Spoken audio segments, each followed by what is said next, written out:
নমস্কার বন্ধুরা, অপর্ণাস কিচেনে আপনাদের সবাইকে স্বাগত। আজকে আমি আপনাদের সাথে শেয়ার করব চানা মশলা। এই মশলা চানাটা বানানোর জন্য আমি এখানে ছোলা নিয়ে নিয়েছি প্রায় 200 গ্রাম মতো। এটাকে খুব একটা বেশিক্ষণ আমি আগে ভিজিয়ে রাখিনি, 2.5 ঘন্টা আগে এটাকে ভিজিয়েছি। দিয়ে দিলাম একটু আদা কুচি, 2-1 পিস রসুন, দিয়ে দিচ্ছি হলুদ। আমাদের সবার সমস্যা কিন্তু আগে থেকে যদি আমরা ভিজিয়ে না রাখি ছোলাটা, তাহলে সেদ্ধ হতে চায় না, অনেক সমস্যা। চলুন সেটা সমস্যার সমাধান করি। এখানে দিয়ে দিলাম একটু হলুদ, লঙ্কা, লবণ আর বেকিং সোডা। বেকিং সোডা খুব সামান্য পরিমাণ দেবেন, 1 টেবিল বা হাফ টেবিল স্পুন দিলেই হবে। আর দিয়ে দিচ্ছি একটু লঙ্কা গুঁড়ো। লঙ্কা গুঁড়োটা খুব একটা বেশি দেওয়ার প্রয়োজন নেই, হাফ টেবিল স্পুন দিয়েই এটাকে একটু নাড়িয়ে চাড়িয়ে ব্যাস 6 থেকে 7টা আপনি সিটি এখানে দিয়ে নেবেন। তবে প্রেশারের উপর ডিপেন্ড করে কার কেমন প্রেশার কুকার। যতটা পরিমাণ আপনার ছোলা তার থেকে ডাবল পরিমাণ কিন্তু আপনাকে নিতে হবে পেঁয়াজ। নিয়েছি রসুন, কাঁচা লঙ্কা আর আদা। এগুলোকে আমি পেস্ট করব না, সবগুলোকেই আমি হামনদস্তা বা শিলনোড়ায় একটু বাস থেতো করে নিচ্ছি।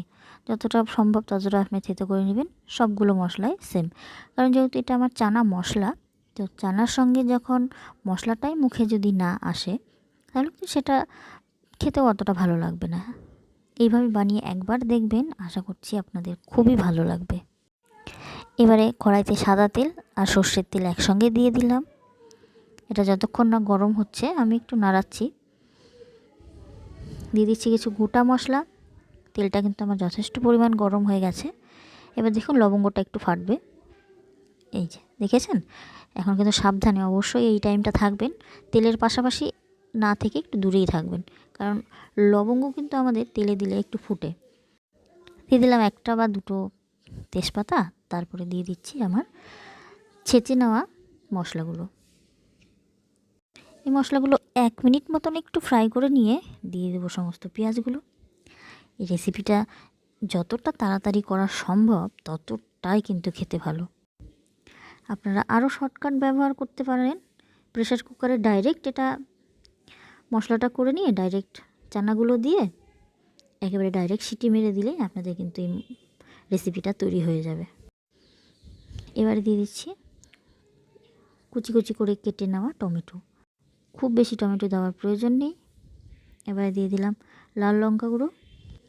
অবশ্যই লবণ এবং ঝালটা আপনারা আপনাদের স্বাদ হিসাবে ব্যবহার করবেন।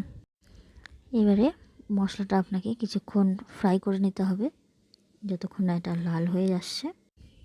আপনাদের আরেকটা ছোট্ট টিপস বলি, যে জলের মধ্যে আমি প্রেসারে সিটি দিয়ে নিয়েছি সেই জলটা কিন্তু আমাকে ফেলে দিতে হবে, কারণ সেখানে বেকিং সোডা আছে।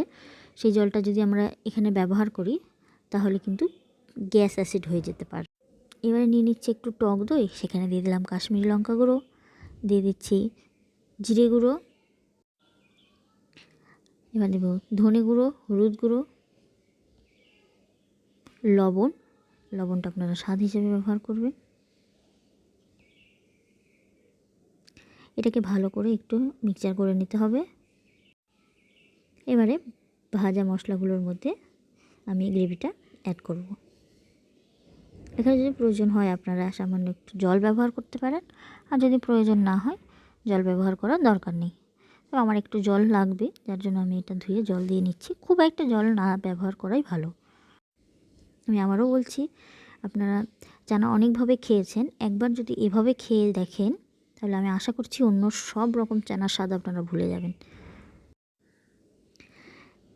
মশলাটা একদম লো ফ্লেমে কিছুক্ষণ আমি কষিয়ে নেব।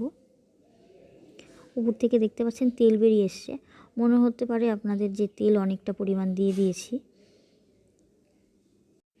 এটার একটা ছোট্ট টিপস আপনাদের শেয়ার করব। সেদ্ধ করা চানাগুলো আমি এখানে ব্যবহার করছি। চানাগুলো যেহেতু আমার সম্পূর্ণ সেদ্ধ করা, যেহেতু বেশি জোরে জোরে আমি নাড়াবো না, হালকা হাতে কিছুক্ষণ এটাকে কষাবো। আমাদের যে কোনো রান্নায় যদি তেলের পরিমাণ খুব বেশি হয়ে যায় বা খুব কম হয়ে যায় তাহলে কিন্তু সমস্যা।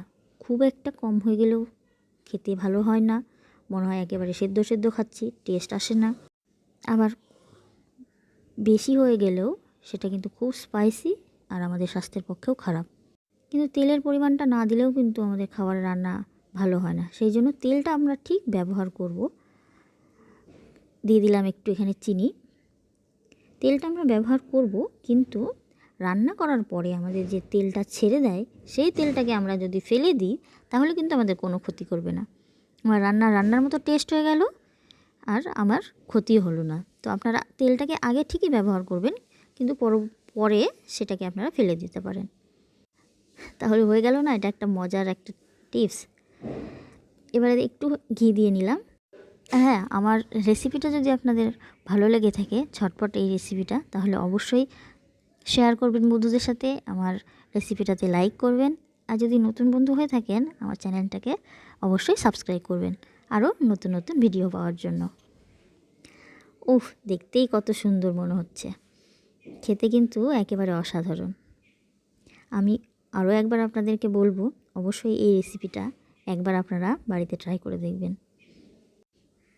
আপনারা রেসিপিটা দেখে বুঝতেই পাচ্ছেন যে প্রত্যেকটা মশলা কিন্তু গোটা গোটা রয়েছে।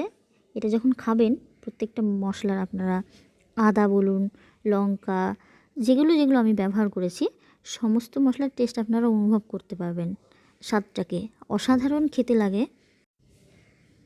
গার্নিশের জন্য একটু দিয়ে দিলাম পেঁয়াজ, এটা রাউন্ড করে কেটে নিয়েছি, আর আদা আর টমেটো। ধন্যবাদ আমার রেসিপিটা শেষ পর্যন্ত দেখার জন্য। ভালো থাকবেন, সুস্থ থাকবেন, আবারও দেখা হবে নতুন অন্য কোনো ভিডিও নিয়ে।